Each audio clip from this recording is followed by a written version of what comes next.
안녕하십니까. 칸중국 코리아 이태현입니다. 4월 11일 봉황 엔터테인먼트 프로그램 비상도는 펑샤오강과의 인터뷰를 방송했습니다. 펑샤오강은 중국에서 유명 배우이자 감독입니다. 그는 자기의 미국 이민에 관한 소문을 이야기하며 일부 시청자는 미국으로 가버렸다. 그는 이제 미국 놈이다 라고 말하여 나는 조금 멍청해 보였지만 중국 여권을 가지고 카메라 앞에서 이거 보세요 라고 말했다고 합니다. 펑샤오강은 나는 베이징에 살고 있고 베이징에 있다고 거듭 말했습니다. 지난 2022년 10월 전 세계가 전염병 통제를 해제했지만 중국은 여전히 엄격하게 도시를 봉쇄하고 있었습니다.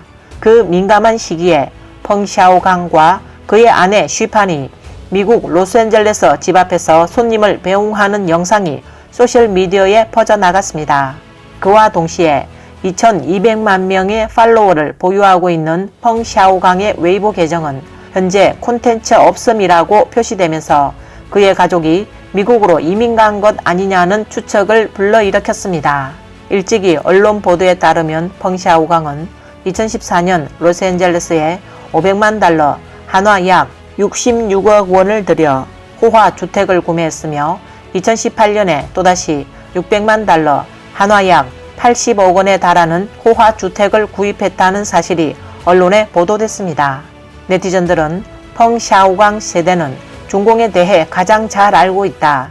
그래서 돈이 있을 때 일찌감치 해외로 도망갔다.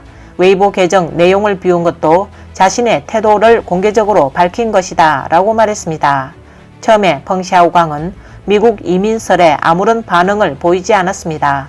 그러나 언론이 들끓자 친구들에게 자신이 미국으로 이민 갔다는 사실을 부인하며 다만 자녀를 미국으로 유학 보내기 위해 가서 봐주었다고 말했습니다. 펑샤오강은 비상도 프로그램에서 나는 최근 몇 년간 소셜미디어에서 거의 발언하지 않았는데 그 이유는 많은 친구와 가족이 말하지 말라, 아무 말도 하지 말라, 적게 말하는 것이 가장 좋다, 시대가 달라져 더 말해도 소용없다며 충고를 했다고 말했습니다. 펑샤오강은 초기에는 대담한 발언을 많이 했습니다. 홍콩의 봉황 위성TV와의 인터뷰에서 그는 중공의 통치하에서 부자들에 대한 중국인들의 증오심을 키웠으며 문화대혁명이 반복될 가능성이 매우 높다고 말한 적이 있습니다. 그는 나는 여전히 또 다른 문화대혁명이 일어날 가능성이 매우 높다고 생각하며 그것이 다시 온다면 과거처럼 목에 간판을 하나 걸고 괴롭히고 때리는 것으로 끝나지 않을 것이며 이번에는 반드시 죽일 것이다. 중공이 사건을 만들려면 사건이 되는 것이고 그들이 덮으려면 덮게 될 것이다 라고 말했습니다.